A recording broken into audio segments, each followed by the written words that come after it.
Welcome guys back to my channel. My name is Dr. Yokunle, and today we have Ransom. I'm a student in Ukraine, Sumi State University. Okay, so Ransom is a Nigerian student studying in Sumi State Medical University in Ukraine. Yes. And so today we brought him home to actually tell us about the situation out there, you know, the experience of Nigerian students, horrible experience I have to say, over the past 1 month or so. Can you please tell us when you actually realize that it's no longer safe and it's actually dangerous now? I think we realized it the first day the war started. Okay. On the 24th of February. Okay. I mean, before the war started, obviously we knew something was up. Yeah. We were always getting messages like we should be ready. America was always saying they should be ready for an imminent invasion. 48 hours before the invasion, I think the American embassy told the Americans to leave Ukraine and some other embassies to leave Ukraine. Yeah, I remember. Yeah. So when it started, that we were getting nervous, and I mean, people were complaining. My school, personally, we went to the school authorities and told them, this is what is happening. We want to leave the country. Can we leave the country? Yeah. The school was always saying, okay, we should be calm. The situation is under control. They are trying to play it down. Yes, exactly. That we should be calm, that it will be resolved. I mean, before that as well, the president of Ukraine was like saying, okay, we should just get ready on the 16th. We should put our flags high. We should be positive. That will definitely win. You understand? Yeah. So everybody was calm. The president was calm. He was saying the news that we're hearing is fake. You understand? That we should just be calm. Exactly. So that's what we are hearing until on the 24th of February, when everything. Me actually, I was even sleeping. I woke up like around 9, 8 in the morning. Then I heard we have been invaded. It was like a dream to me. Wow, like a movie. Yeah, it was always they are going to invade until they finally invaded Ukraine. So it was so bad that the people were running, African students were running. So the whole Ukraine was on fire. People were running, trying to flee to Poland, Hungary, Romania, and so on. So it was really terrible that day. But personally, my school, it was like a different scenario for us because Sumi was like, we share border with Russia. Okay. So it was difficult for us to move because the trains were not working. Yeah. And it was not safe for us to leave through buses, according to the authorities, the Ukrainian authorities. That there was no safe green corridor for us to move. So when the war started, we were panicking. People were already leaving from different cities. But us in Sumi, we were stuck in Sumi for that period of time. Yeah. We didn't know what to expect. Although I heard later on some students in some different cities like Ransom were also like stuck. But personally for my city, after the invasion, 2 days, 3 days, then our electric grid was hit. Off. Yeah, exactly. We don't know what hit it, whether it was a missile, it was a bomb. But we didn't have light, electricity, and water for 3 days. It was really cold. Yes, it was a bad situation. I think I talked to you that period, saying exactly. So we were so worried. We didn't know what to expect because we didn't even know what was happening anymore. Some people were already panicking. Some people were fainting, and places started getting closed up, like stores. Yeah. But I think the food shops were definitely open all this time. But like let me say like pharmacy and some few shops were closed, and hospitals but that was were closed as well. Yes, exactly. So after a week, we were granted safe corridor by the Ukrainian authorities to leave the city. So they provided free buses for the students to leave, and they eventually left the city to safer cities. Some people decided to leave the country to Poland, Hungary, Romania to be safer. I think that's what most people did. Yeah, most Nigerian students, right? Yes, and some most foreigners in the country left to the border. That is Lviv. Some people decided to stay in Lviv because it's quite safer compared to other cities. But most people left the country entirely. Yeah. So Sumi is kind of very close to Poland, right? No, not exactly. Sumi is close to Russia. To Russia. And that is why it was difficult for us to leave the country. We share border with Russia, not literally red zone, actually. Exactly. We are like in the northwest or something like that. We just share border on top of Russia. Okay. Then Poland, Hungary, we are like in the west of Ukraine. You understand? So for us to leave our city now, we have to take only a bus, then to a different city, probably Poltava or Kharkov. Then from there you leave to these several countries. But there was no train for us to leave. But trains were working in different cities. For my city, there was no train and there was no safe path because they were Russian, Ukrainian military scattered all over. So there was no safe road until people actually protested for them to even get a safe route out of my city. Wow. They had to protest. Indian students had to protest to their prime minister.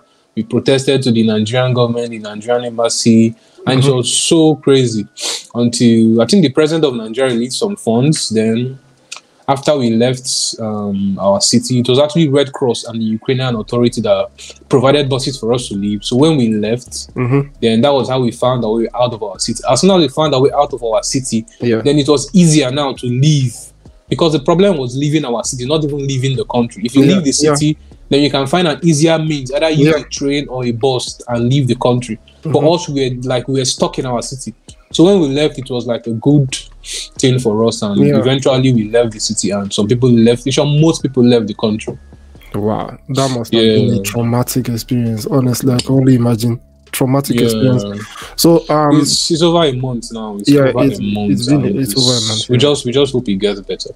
So literally, more than 80%, if it's safe to say that, of Nigerian students are already out of Ukraine. Probably 90 or 90 more. plus, right? Yes, most people are out of the country. I think right now the ones that left I think half of them have left back to Nigeria. Then some of them are scattered in Hungary, Poland, Netherlands, trying to see if they can get like a residence or a job permit to stay and search for jobs, probably until the situation gets better in Ukraine. Yeah, so during the crisis, I read about some kind of course, as expected, discriminations, when people are trying to leave the country. Even Ukrainians are actually discriminating Africans. So yes, I heard so too. Although personally, I didn't experience that scenario. But of course, you can't say it didn't happen because obviously it happened to people. It happened to some other people. But in times of war, people are always it's just like you're running with just like you're running with your family compared to a stranger. They are always pro my family. Kind of priority. Exactly. So that was basically the situation. And although foreigners eventually had their way and left, but at the heat of at the first days of the time to escape, it was so difficult because it was Ukrainians first. But with time, I think it got better, and right now it's easier to leave compared to how it was. So right now you are still in Ukraine. The situation is kind of calmer right now, right? Yeah, I'm still in Ukraine. I'm in a safer place compared to where I was. Oh, you left Sumi already? Yeah, I left and I'm in a safer place right now. Okay, where are you now? I'm in a different city, Lviv. Lviv, okay. Yeah, so it's easier to leave the country. Yeah, I don't know what to say because it's so devastating. I can just imagine. Especially the trauma, the long-term effect of this kind of. I've not even recovered. If you can see me, I'm not even fine because all the things I experience is something I watch in movies. The bombs, the noise. Every morning we literally wake up to noise of bombs. You understand? Gunshots. You go outside, you see blood. It's so true. It was a big problem. People were even getting affected mentally. That's where I'm going to, like the post-traumatic effect of all this. It's going to have a long-term effect on a lot of people, and I'm very sure even parents at home. Honestly, the trauma. So much. Some parents had to even borrow money to make sure that, especially my city. I don't know of other cities.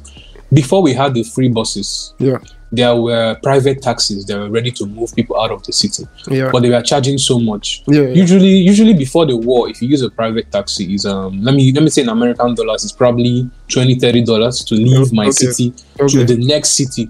Or if you're using a train, it's like $10-$15 or a bus. But when there were no buses, there were no trains, the taxi drivers or the private drivers were charging as high as